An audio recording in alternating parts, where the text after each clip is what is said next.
Good morning, everyone. It's 9:30, so I'll go ahead and get started. My name is Ori Heckinson, and I'm a cyber analyst with Flatpak Labs. Today's Threat Brief contains information collected from open source and Flatpak Labs collections over the last week. For the agenda today, we are going to briefly discuss recent reporting, open source and social media, 7 days of trending, including the latest APT activities, botnet activity, cloud security, blacklists, and keylogger activity. In recent Flatpak Labs reporting, we have a technical report on the lag time Chinese APT campaign. In July of 2019, Proofpoint reported a new malware campaign named Operation Lagtime IT. The campaign is targeting government agencies in East Asia and leveraging multiple malware payloads, including a new custom malware dubbed Cortex Rat. The multi-stage malware payloads were delivered via spear phishing emails containing malicious RTF document attachments.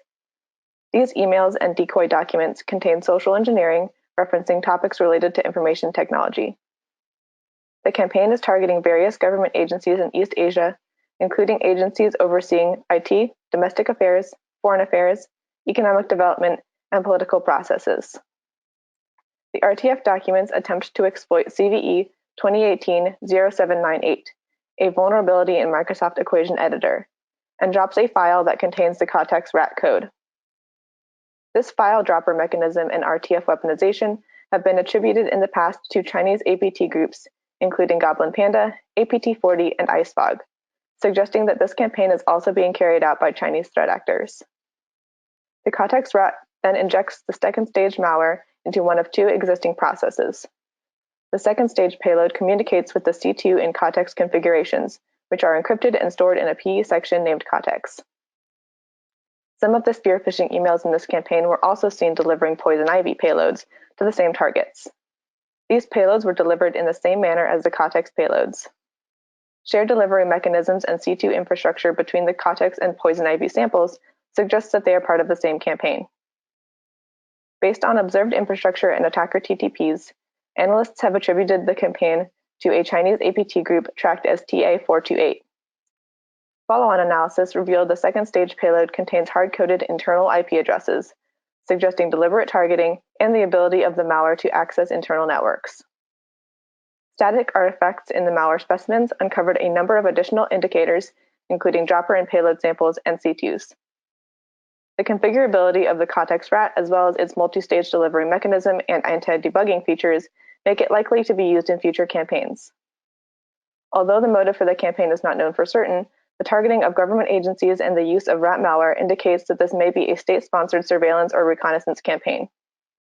The full report, which contains indicators as well as Yara rule mitigations for the malware specimens, is available to Red Sky Alliance members. Taking a look at the top botnets observed in our collections this week, we have MinerPanel, a cryptocurrency mining malware, in the top spot with 18,653 hits. In second place, we have Quant, a Trojan downloader, followed by phishing malware ISR Stealer and Kratos ransomware. In the last spot, we have the Anubis sinkhole server. All of the top botnets this week have infected bots concentrated in China. Top cyber stories in social media and open source this week include several new malware campaigns. The first is a new Fancy Bear backdoor used against political targets. Security researchers have identified a new campaign attributed to the Russian APT group known as Fancy Bear, which has been active since 2007 and known for attacks involving the 2016 presidential election. In the recent attacks, the hackers used a new set of malware payloads, including a backdoor written in a new language, to target political entities. The second campaign trending in cyber news is a new one-click Android and iPhone exploit targeting Tibetan users via WhatsApp. A team of Canadian cybersecurity researchers uncovered a sophisticated and targeted mobile hacking campaign that is targeting high-profile members of the various Tibetan groups. Poison Carp, the hacking group behind this campaign, sent tailored malicious web links to its targets over WhatsApp, which, when opened, exploited web browser and privilege escalation vulnerabilities to install spyware on iOS and Android devices. The last story in cyber news for this week is North Korea-linked malware infecting ATMs in India. The malware, which is dubbed ATM DTrack, is being leveraged by North Korean threat actors and is banking malware targeting Indian banks. The malware was designed to be deployed on victim ATMs, where it could read and store payment card data for customers using the ATMs. Last week, we recorded approximately 650,000 indicators. These collections included our threat recon, keylogger, malicious emails, and sinkhole traffic. The numbers on this slide show the indicators in their respective collections. These indicators are available to paid Red Sky Alliance members weekly, as well as our blacklists, which come in CSV, Fortissim, and Proofpoint formats. These are the APT and botnet indicators collected last week. We had 404 unique APT indicators in the last 7 days. This amount is up 236 unique indicators from last week. You can use your two-factor authentication to log into CTAC to download APT indicators discussed today. Please contact us on Slack or via email for any assistance. Topping the list again for this week for APT indicators is Sikkipot and Maudi APT. Also trending this week are Carbanak, Tabsattung, and Nflog. Botnet activity over the last 7 days has seen some changes in the top ASNs compared to prior trending, according to open sources. 31 Jin Rong Street is in the top spot as usual. In the second spot, however, we have AS8452, which belongs to Telecom Egypt. Also in the top 5 are 2 Indian ASNs and a Vietnamese ASN. Our collections also report 31 Jin Rong Street as the top botnet ASN, with China Unicom coming in at number 2. Cloud security risks are mostly consistent with previously reported data. Peak 10 is the highest risk cloud environment this week, followed by Amazon and Microsoft.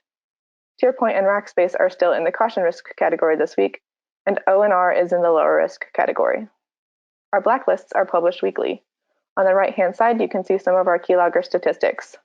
Last week, we observed 36,776 connections from unique IP addresses to Wapec Labs sinkhole domains. Free Red Sky Alliance members receive Tearline products, and paid Red Sky Alliance members receive complete blacklists and API access. For members that are not yet set up to ingest intelligence, Trusted Internet is the managed security service provider, and we use Fortinet and Proofpoint products to push intel and defend customer networks. Thank you all for joining us today, and please visit our Red Sky Alliance portal at redskyalliance.org for additional cyber intelligence reporting. If you have any questions regarding the topics briefed today, please get in touch with Jim McKee, whose email address is on the slide. Thanks so much, and I will see you next week.